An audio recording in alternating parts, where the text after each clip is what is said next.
Okay, so we are going to just do a few demos right now so you can complete Unit 1 at home if you were unable to attend class this week or you needed to leave early. These are created for you, just basically going over the exercises and techniques we learned today and on Tuesday in class. Try your best to follow along, and I hope this helps. Okay, so first off, the first thing we need to do as clay artists whenever we get a fresh bit of clay is we need to wedge it. And wedging does a couple of things. First of all, it removes excess moisture. So if you've got a piece of clay that's like really, really wet, such as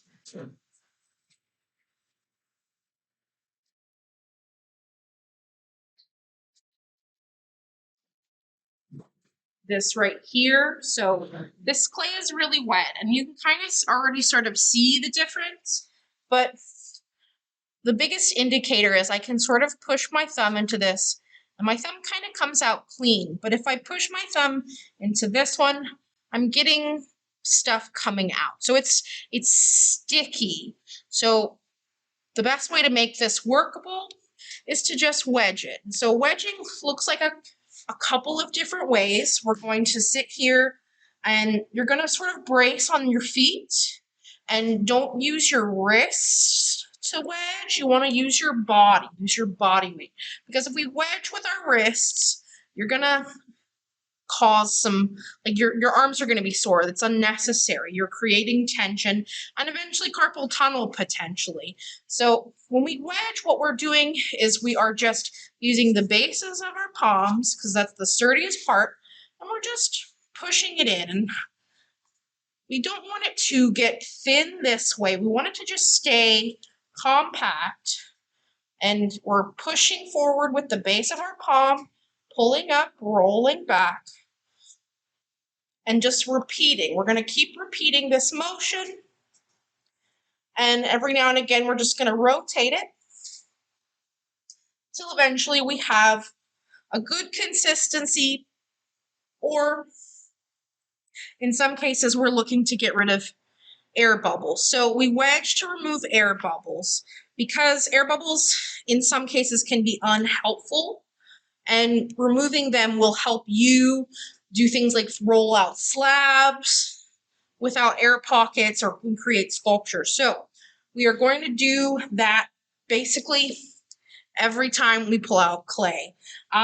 If your clay comes straight out of the bag and it's never been used before, it's probably okay. There's probably not a lot of air pockets in that, so I wouldn't worry about that. But if it's clay that maybe you've used a little bit, put it back in the bag, you're going to need to wedge it because it's not going to be completely usable just straight out the get-go. So now that we've done that, we're going to go ahead and roll out a coil. So when we make our stamps and rollers, those are going to be coils. When we make our stamps and we make our rollers, we're looking for two different shapes. So I'm going to take this and sort of like break it in half, and I'm going to give the lion's share to this one, and I'm going to give the smaller share to that one. So we are just rolling out coils, and it's a very simple process. Basically, you're just rolling out a log shape, and they don't have to be perfect.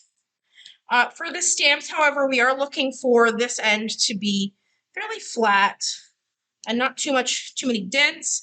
And in my opinion, this is not a fact, this is an opinion, a stamp usually does a little better if it's a little thick. And you can even sort of like roll a little bit here and create a little divot for gripping. Now, with this stamp, with your assignment, you will need to create 3 stamps and 3 rollers. So we're going to just use this stamp, and you're going to use your tools. You're going to carve out your name, and you can use a couple of different tools. Right now, I'm going to just use this pen, and what I'm going to do is I'm going to make a stamp that will make an impression. So when we think about stamps, we have to think about opposites. Okay, so if my stamp has been carved in, like I just used this and I was just to carve in like that, what's going to happen is the clay that I roll this on or I stamp into is going to come out. So if I were to roll this on top of something, the clay that went into my stamp space would come out. Everything else would recede. So if I want my signature to impress into my mug, I have to do the opposite. I need to make sure that my letters or whatever I choose goes in. So I need something that'll push in. And so basically what I'm looking for here is I'm just going to put my initials and I'm going to carve those out. So pardon me for just a second. I need to grab one more tool.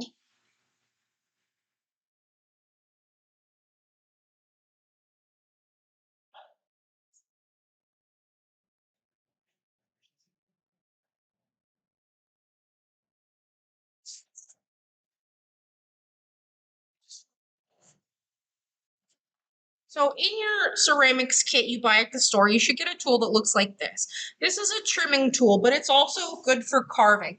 So I've got this shape right here, and if you can tell, it sort of looks like a J and an N. It's not beautiful, but it'll do. And what I'm going to do is I'm just going to take away about a ½ inch of all the material around those letters that I've sort of defined. I'm just going to take away anything that I don't want showing when I press my stamp into the clay.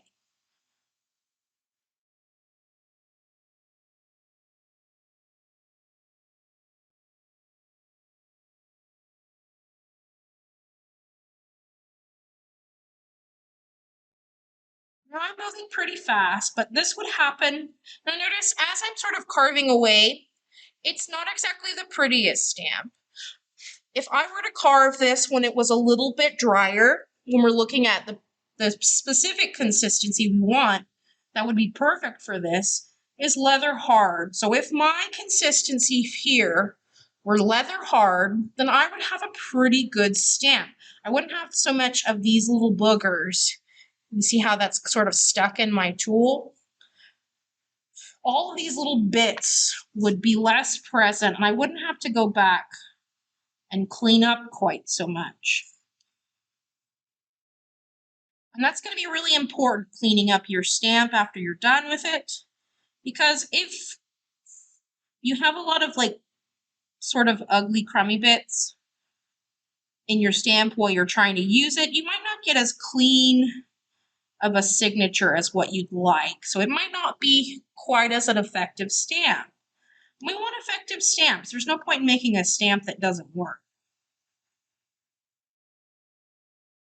Another key point to remember when creating stamps is to make sure that your lines are pretty present. So, for instance, if I were to carve through like that, that's a very thin line, and the likelihood that it's going to be an effective stamp is very low.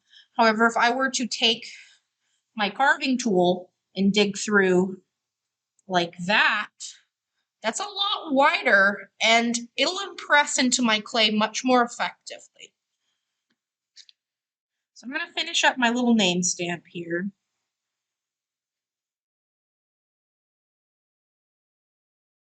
And because it's still so wet, before I call it fully done, I'm going to go through and let it dry, and then I'm going to come back. And when I come back, what I'm going to do is I'm going to hit it with my wooden knife and sort of clean up these lines and all of these edges. So that way, when it's fully done, I get a nice, clean, consistent impression. Something that'll work and show up well. So this is what I have.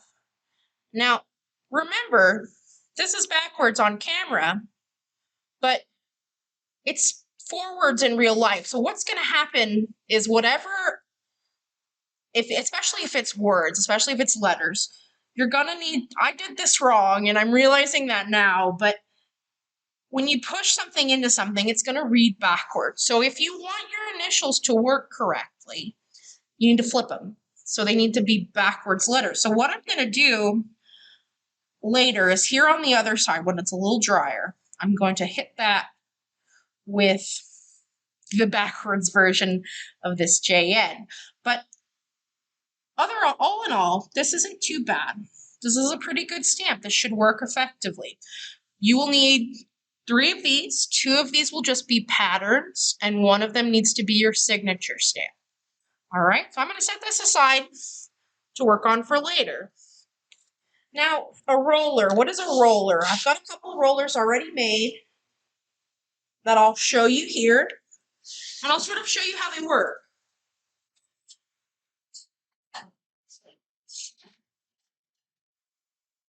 So this is the roller I have, and rollers are used to make texture specifically on slab. So I'm just going to roll out a little bit of clay here and just sort of smack it down for an example.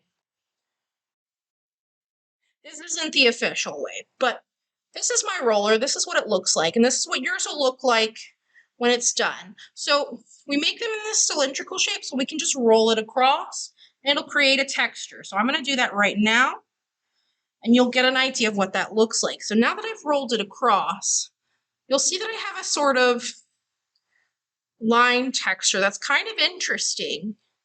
And ideally, we want to do that, and we'll make sculpture with it, or we can make cups, etc. But this is essentially what we're looking for. So when you make your roller, what you're going to need, what you're going to be looking for is a tube about this long. I recommend a little thicker so you have some material to carve away. And carve in deep and make your lines substantial so that your stamp roller works well. For this assignment, you will need to create 2 rollers of your own. So you're going to make 2 textures that you create from scratch. And 1 texture needs to be stolen. And when I say that, what I'm talking about is taking a texture from an object in real life, something that you can just roll the clay over and steal. And there's a lot of really interesting textures out there that could work well. Think, I don't know, rocks, wood grain, metal, certain grading. I've got a little bit of basket that I'm going to go grab, and I'll show you what that looks like. But I'm also going to sort of talk about coiling here.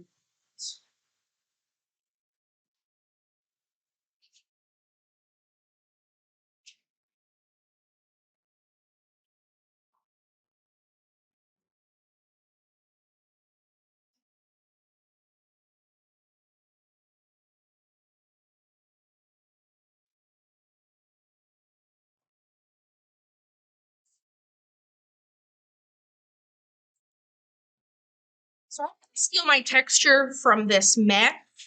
It's just some wicker basket that's been cut off of something, and it's doing a little clay in it, so I'm going to make sure it's clean. But the pattern on here is simple but interesting, and it's significant enough that I can easily roll something across and take the pattern. So first I'm going to make a coil. I'm going to make a big coil, not a little one. So when we're making coils, first off, we're going to start with like a hot dog shape. But it's very important that we roll sort of consistent diameters. So using the fatty part of your hand, so that's this part right here, you're going to start at the center of your coil and pull your hand slowly out. So center, out. And this will sort of ensure that the coil stays fairly consistently width. But for this particular project, we don't need to worry so much about the width as we need to worry about the fact that it needs to be fairly cylindrical. Now, it doesn't need to be perfect. We're not looking for prize-winning coils here. We just need a good cylinder. So I'm going to just roll this a couple times until everything